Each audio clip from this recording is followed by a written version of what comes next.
இப்போ எனக்கு வந்து இந்த வாய்ஸ்ல சொல்லணுன்றது இதுதான் மேம். நான் வந்து ஒரு டீச்சர் எப்படி இருக்கக்கூடாதுன்றதையும் இந்த சேம் ஃபீல்டுலயே ஒரு டீச்சர் எப்படி இருக்கக்கூடாதுன்றதையும் பார்த்துட்டேன். ஒரு டீச்சர் எப்படிலாம் இருக்கணும்னு உங்கள பத்தி எனக்கு அது ஒரு நாள் உங்கள பார்த்து நான் தெரிஞ்சுக்கிட்டேன். இப்படியும் டீச்சர் இருக்காங்க பாரு. ஒரு ஸ்டூடெண்ட் டவுட்னா எத்தனை வாட்டி கேட்டாலும் சொல்லி தராங்க. என்ன வீடியோ கேட்டாலும் அந்த முகம் ஒண்ணு நீங்க சொல்லிச்சதே இல்ல மேம். உங்க ஒரு மெசேஜ்லயும் இப்ப எப்படி சொல்றது? ஸ்டூடெண்ட் போய் கெஞ்சி டீச்சர் ஆட்டிடியூட் காட்டி தான் நான் பார்த்திருக்கேன்.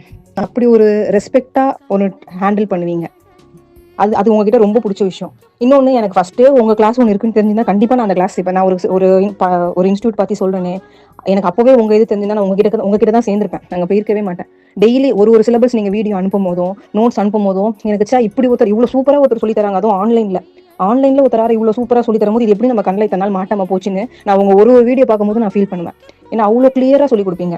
ஆன்லைன் கிளாஸ் புரியுமா, நம்ம காசு வேஸ்ட் பண்றோமேன்னு எல்லாரும் யோசிக்கிற டைம்ல உங்க வீடியோவை காமிச்சா அவங்க நம்பி சேருவாங்க. இவ்வளவு சூப்பரா ஒருத்தர் சொல்லி தர முடியுமா?